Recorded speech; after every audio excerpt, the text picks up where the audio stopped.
Continuamos conversando la tarde de hoy en Brújula Internacional con el profesor Eloy Torres, analista internacional. Hablábamos hace rato sobre estas vinculaciones históricas, culturales y religiosas del pueblo ruso con el ucraniano y lo que además ha devenido en este conflicto iniciado a gran escala el año pasado por Moscú. También hablamos de actores internacionales en el caso de China. Quisiera que volviéramos a ese punto en particular porque también hemos visto otras intenciones, sobre todo de europeos, que también siguen muy de cerca el conflicto porque le han reforzado el apoyo a Ucrania, pero también se acercan a Beijing, que ha presentado esa propuesta de paz. Es el caso del presidente Emmanuel Macron de Francia, que se reunió así con la presidenta de la Comisión Europea, Ursula von der Leyen, en Beijing, con el presidente chino Xi Jinping, también buscando ese acercamiento. Y pudiéramos decir también que una mediación para que el conflicto acabe. ¿Cómo puede verse desde el punto de vista de las relaciones internacionales esa reunión que tuvo lugar recientemente? Bueno, vamos a partir de un principio elemental de todo conflicto. Todo conflicto tiene un fin. Exactamente. No sabemos cuándo, pero tiene un fin. Y este conflicto tiene evidentemente unas raíces muy profundas que deben subsanarse. Moscú, digamos, de alguna manera, Putin pretendió extender su dominio sobre estos países que habían formado parte de su entourage geopolítico y cultural, porque tanto Ucrania como Bielorrusia siempre han formado parte de una misma axiología frente a con Moscú, frente al mundo. Luego, basta leer la literatura rusa, pues a Nikolai Gogol, que es ucraniano, pero escribía para los rusos y escribía en ruso, ¿no? Y así para ustedes contar innumerables autores que son bielorrusos que escribían también para el caso de Rusia. En fin, es un país muy complejo, esos tres países que eran Rusia, Bielorrusia y Ucrania. En todo caso, el mundo está en estos momentos porque es un problema de reacomodo de fuerzas. En el caso concreto de Putin, yo personalmente lo percibo como un hombre desesperado frente al crecimiento tan exponencial que está llevando China en estos momentos. Y busca él de alguna manera una especie de alianza con China para soportar los avatares de una permanente y creciente conflictividad con Occidente. Esto estimula, los rusos, Putin concretamente estimula a los chinos para que se enfrenten con los occidentales, pero los chinos no son tontos, los chinos saben exactamente cuál es la jugada, ellos tienen su geopolítica, ellos tienen sus planes muy concretos, que incluso implica la reconquista de territorios que están en la Rusia, que es en Siberia. Es decir, que hay cuentas pendientes también que tienen con Rusia, a pesar de que veamos ese afianzamiento de las relaciones, ¿no? Por supuesto, y eso forma una dinámica que poco a poco eso se va a ir resolviendo y eso no se puede hacer de un día para otro. Esos son procesos muy largos, muy complejos, sobre los cuales se ejerce una dinámica. Hay que tener paciencia porque los asuntos históricos, tal como le gusta señalar mucho a nuestro común amigo, al embajador Julio César Pineda, tienen una dinámica que hay que esperar que esa dinámica se cumpla, ¿no?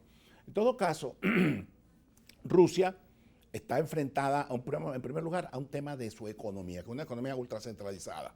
En segundo lugar, que no tiene una capacidad para ir más allá de donde ha ido. Tercero, está basada en su potencial militar, pero un potencial militar que está cada vez más limitado por las nuevas tecnologías que se están produciendo en el mundo. ¿Se sobreestimó esa capacidad militar? Yo pienso que ellos están sobreestimando su capacidad militar, a tal punto que está China allí, los tienen allá al laditos, y entre China y Rusia, tarde o temprano, va a producirse un conflicto, justamente porque Rusia le confiscó territorios a China, y eso, en las relaciones internacionales, eso no se olvida. Allá aquellos que quieran olvidar sus reclamos sobre el territorio, en este caso, esto no lo van a olvidar. Ahora, doctor, en el caso del liderazgo europeo, ¿usted cómo lo ve posicionado en este momento? Sobre todo el papel de Europa. Claro, exactamente. Y en este punto de inflexión que representa la guerra en Ucrania, no vemos un liderazgo sólido en Europa más allá que el que tuviera la entonces canciller Angela Merkel en el caso de Alemania, pero vemos la intención de Francia y el presidente Macron de irse posicionando cada vez más en ese sentido. ¿Usted cómo lo analiza? No, yo creo en efecto que Macron es el único líder que tiene en estos momentos Europa que se ha permitido apuntalar determinadas propuestas que buscan solucionar ciertos problemas. Bueno, lo vimos en principio de la guerra, cuando llamaba reiteradamente a Putin, e incluso se reunió con él en aquella mesa larga. e inmensa para Sí. pedirle que Pero es no que por invadiera. otro lado la propia Rusia tampoco, porque la Rusia está enfrentada a un liderazgo que cada vez más minado, que es el liderazgo de Putin. Claro. Luego no hay un partido político como existía anteriormente, un partido como el Partido Comunista, que bueno, que tenía un comité central, eran unos señores bastante mayores ellos, que tosían y escupían vodka, como se dice, pero tenían una propuesta que hacer, una propuesta política. En estos momentos no. En estos momentos Rusia es un país que está prácticamente al garete desde el punto de vista no ideológico, pero sí desde el punto de vista geopolítico, porque al interior del gobierno ruso hay serios problemas en cuanto al tratamiento de la guerra con Ucrania.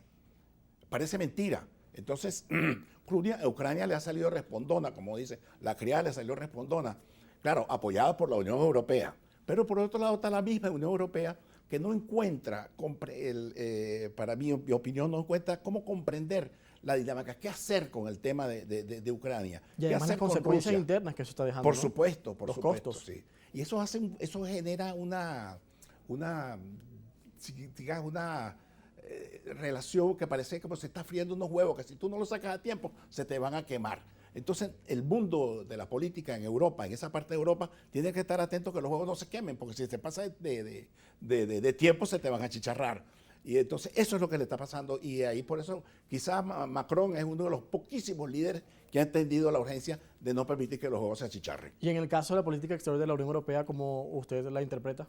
Es una política exterior que todavía está dependiendo mucho de lo que haga Rusia, en este caso, en el conflicto con Ucrania.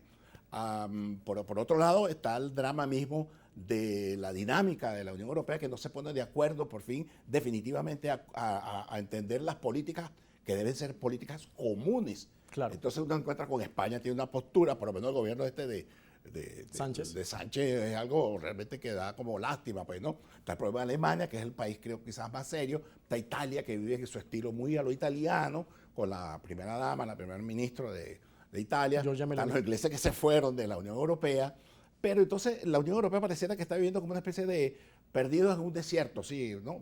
Sabemos que no lo está, pero pareciera dar la sensación de que están perdidos en un desierto al no encontrar elementos comunes que les permitan. Y vemos otros casos también, como el caso de Hungría, que ha tenido serias diferencias con la Unión Europea, y sí. Polonia, que busca en este momento posicionarse, sobre todo por... Polonia y Hungría, ¿no?, buscan posicionarse porque, en mi opinión, ellos quieren sacar réditos de una venganza frente a Rusia, que históricamente Rusia les ha avasallado a ambos dos durante varios siglos. Sí. Bueno, doctor, muy interesante su análisis y las perspectivas que nos mostró el día de hoy. Gracias por acompañarnos. Placer, gracias a ustedes que me invitaron. Sí. Conversamos con Eloy Torres, profesor y analista internacional esta tarde en Brújula Internacional. Vamos a hacer una pausa y a la vuelta analizamos otros escenarios.